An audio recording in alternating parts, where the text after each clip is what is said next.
I'm getting a lot of questions about the upper lower split and my split in general, and just wanted to get straight into the video and tell you guys. So I whipped out the whiteboard, and yeah, here we go. So Monday I hit legs, Tuesday's upper, Wednesday's rest, Thursday's legs, Friday's upper, Saturday's arms and calves, and Sunday's rest. So for my leg day, my first pressing movement is squats. And it's really just like a basic leg day. All I do is squat, leg extensions, hamstring curl, and honestly, that's really it. And for my upper day, I do chest, back, and shoulders. And with my upper days, sometimes I'll hit arms. If I feel like I can PR, if I feel like I can PR, and just the stars align that day, it's a super good training day. I'll go for, a PR, whether it be weight or reps for arms after. And yeah, also every Tuesday, it's the exact same movement. So for every upper day, I do the exact same movements for, months. For the past few months, I've been doing the same movements. I think that is really important because you want to get good at these movements. You want to be able to get to a point where you've been doing them for so long that you're extremely strong at them. And then Wednesday, I'll rest. Thursday's legs again, and I'm doing glutes and more posterior chain focused stuff because my glutes are really small, and I'm really trying to bring them up. And I think it'll help, with my squat and my deadlifts. So yeah, I do hip thrusts. I do a lot of hamstrings. I still do leg extensions, and I do hyperextensions, weighted hyperextensions. So yeah, that's my leg day, and that's my second leg day. And then my second upper day, I'm doing chest, back, and shoulders again, and I'm only changing 2 movements on this second upper day. I keep some of the movements that I really love and I really, have been progressing well on, and then for my second back day, I'll do more of a low row, whereas on my first upper day, I'll do a T-bar row and lat pull down, but my second day, I'll do a low row or some variation of a lower row, and then I might still do T-bar, I might still do a lat pull down, but I just try and throw in one different movement. And yeah, what's next?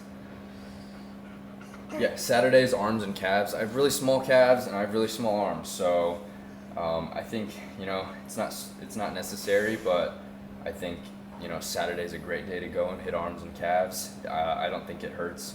And I think, arms are something that can really benefit from another day, especially if, right on this second upper day, if I'm fried from my past week, right, and I'm not going to hit arms this day and I'm going to be, pretty fatigued, I'll have this day that I can, wake up for the next day, fuel my body, and have a really good arm day where I can progress, right, and then Sunday I can rest.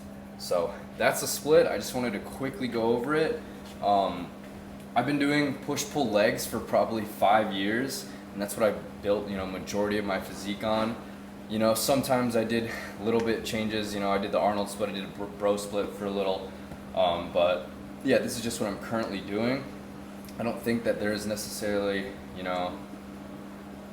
it's really up to you what split you want to do and what movements you want to put in. You can kind of get creative with it, but this is just what I'm doing, and I wanted to tell you guys about it because I've been getting some questions. So yeah, that's it. We're gonna go hit upper, and yeah.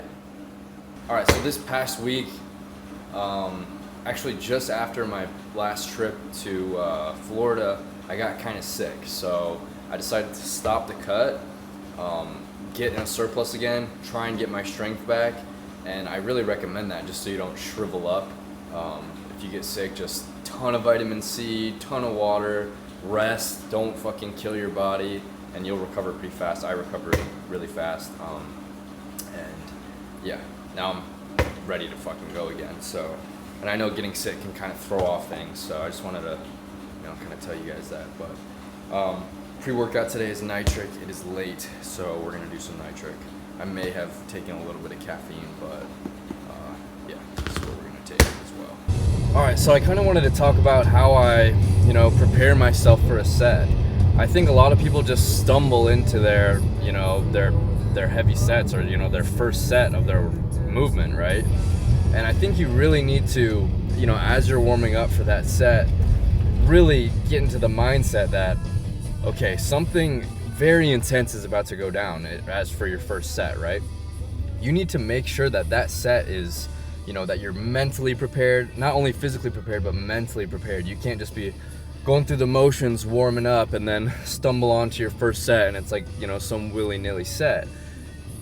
Give the set the respect it deserves. I think I saw somebody on Instagram who said that, but it's like, I really believe that you need to make sure that you're going to the set with the intent to PR, the intent on pushing yourself to the absolute limit, right? It can't just be, otherwise if you don't do that, right, you don't progress, what's the fucking point, right? I mean, yeah, whatever, it's a nice little workout, you get your blood flowing, but if you really badly want it, you really badly want your fucking muscles to grow and you want to progress in the gym, you're not, maybe for your first couple years of lifting, yeah, you can get away with that. You're just because your body's getting stronger, you're learning the movements. But eventually it's going to get to a point where you're really going to have to dig deep and, pull something out of yourself to, keep progressing. And I think that is what is so enjoyable about working out. You can't even think about anything. Sometimes I just hear, people on the fucking phone talking. I know everybody has different goals, but people be talking on the phone their whole fucking workout, or talking to their, talking to blah, blah, blah about this girl. Yeah, she bugging, man. Like, all this stuff. Get that. That shouldn't even be a fucking thought in your brain, bro.